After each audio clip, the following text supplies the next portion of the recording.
Little Mrs. Summers one day found herself the unexpected owner of $15. It seemed to her a very large amount of money. The way it filled up her worn money holder gave her a feeling of importance that she had not enjoyed for years. The question of investment was one she considered carefully. For a day or two, she walked around in a dreamy state as she thought about her choices. She did not wish to act quickly and do anything she might regret. During the quiet hours of the night, she lay awake considering ideas. $1 or $2 could be added to the price she usually paid for her daughter Janie's shoes. This would guarantee they would last a great deal longer than usual. She would buy cloth for new shirts for the boys. Her daughter Mag should have another dress. And still, there would be enough left for new stockings, 2 pairs per child. What time that would save her in always repairing old stockings. The idea of her little family looking fresh and new for once in their lives made her restless with excitement. The neighbors sometimes talked of the better days that little Miss Summers had known before she had ever thought of being Mrs. Summers. She herself never looked back to her younger days. She had no time to think about the past. The needs of the present took all her energy.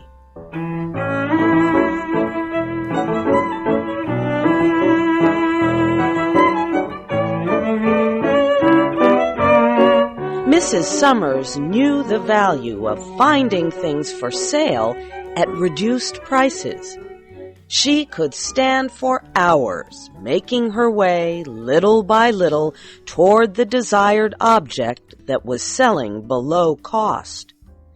She could push her way if need be. But that day she was tired and a little bit weak. She had eaten a light meal. No, she thought about her day.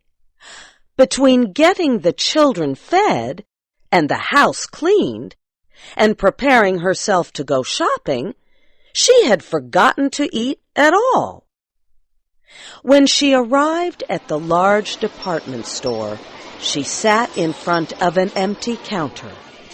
She was trying to gather strength and courage to push through a mass of busy shoppers.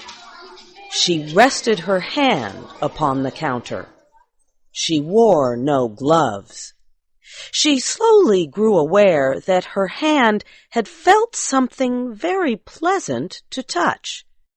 She looked down to see that her hand lay upon a pile of silk stockings.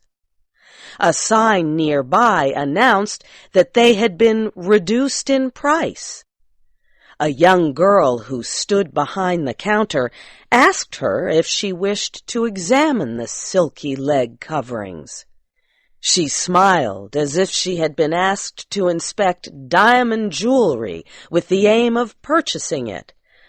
But she went on feeling the soft, costly items. Now she used both hands, holding the stockings up to see the light shine through them. 2 red marks suddenly showed on her pale face. She looked up at the shop girl. "Do you think there are any size 8.5 among these?" There were a great number of stockings in her size.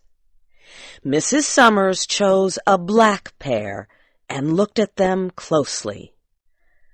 $1.98, she said aloud. "Well, I will buy this pair." She handed the girl a $5 bill and waited for her change and the wrapped box with the stockings. What a very small box it was! It seemed lost in her worn old shopping bag. Mrs. Summers then took the elevator, which carried her to an upper floor into the ladies' rest area. In an empty corner, she replaced her cotton stockings for the new silk ones. For the first time, she seemed to be taking a rest from the tiring act of thought. She had let herself be controlled by some machine-like force that directed her actions and freed her of responsibility. How good was the touch of the silk on her skin! She felt like lying back in the soft chair and enjoying the richness of it. She did for a little while. Then she put her shoes back on and put her old stockings into her bag. Next, she went to the shoe department, sat down, and waited to be fitted. The young shoe salesman was unable to guess about her background. He could not resolve her worn old shoes with her beautiful new stockings. She tried on a pair of new boots. She held back her skirts and turned her feet one way and her head another way as she looked down at the shiny, pointed boots. Her foot and ankle looked very lovely. She could not believe that they were a part of herself. She told the young salesman that she wanted an excellent and stylish fit. She said she did not mind paying extra as long as she got what she desired. After buying the new boots, she went to the glove department. It was a long time since Mrs. Summers had been fitted with gloves. When she had bought a pair, they were always bargains, so cheap that it would have been unreasonable to have expected them to be fitted to her hand. Now she rested her arm on the counter where gloves were for sale. A young shop girl drew a soft leather glove over Mrs. Summers' hand. She smoothed it down over the wrist and buttoned it neatly. Both women lost themselves for a second or two as they quietly praised the little gloved hand.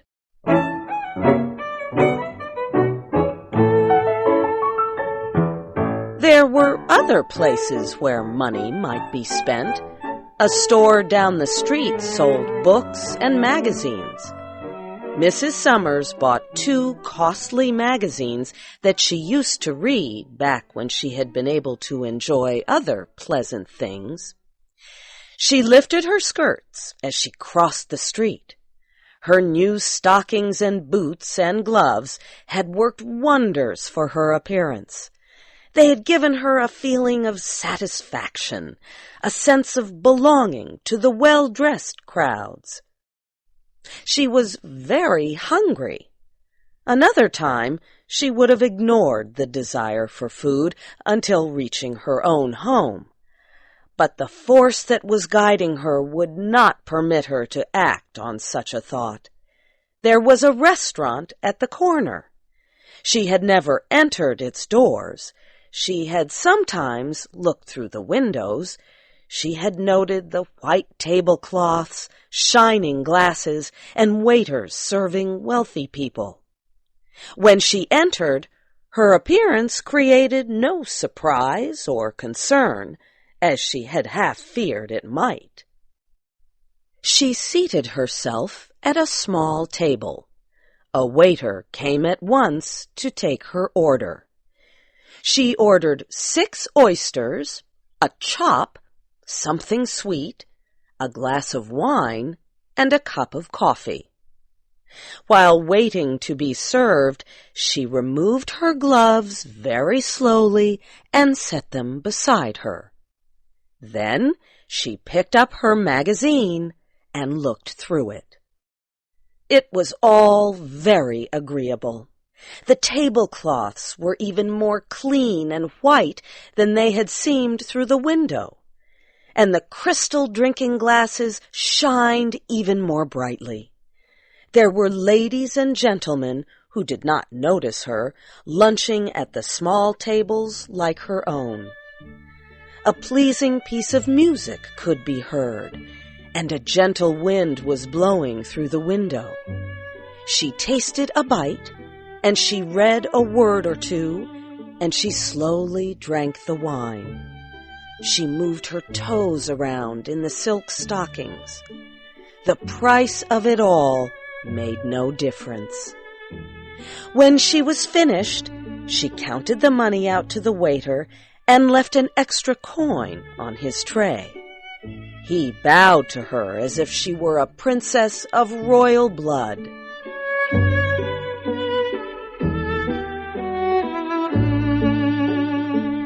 There was still money in her purse, and her next gift to herself presented itself as a theater advertisement.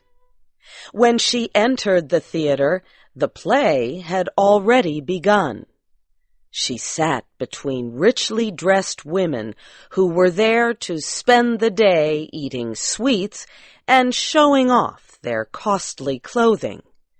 There were many others who were there only to watch the play. It is safe to say there was no one there who had the same respect that Mrs. Summers did for her surroundings. She gathered in everything, stage and players and people, in one wide sensation. She laughed and cried at the play. She even talked a little with the women. One woman wiped her eyes with a small square of lace and passed Mrs. Summers her box of candy. The play was over, the music stopped, the crowd flowed outside. It was like a dream ended. Mrs. Summers went to wait for the cable car. A man with sharp eyes sat opposite her.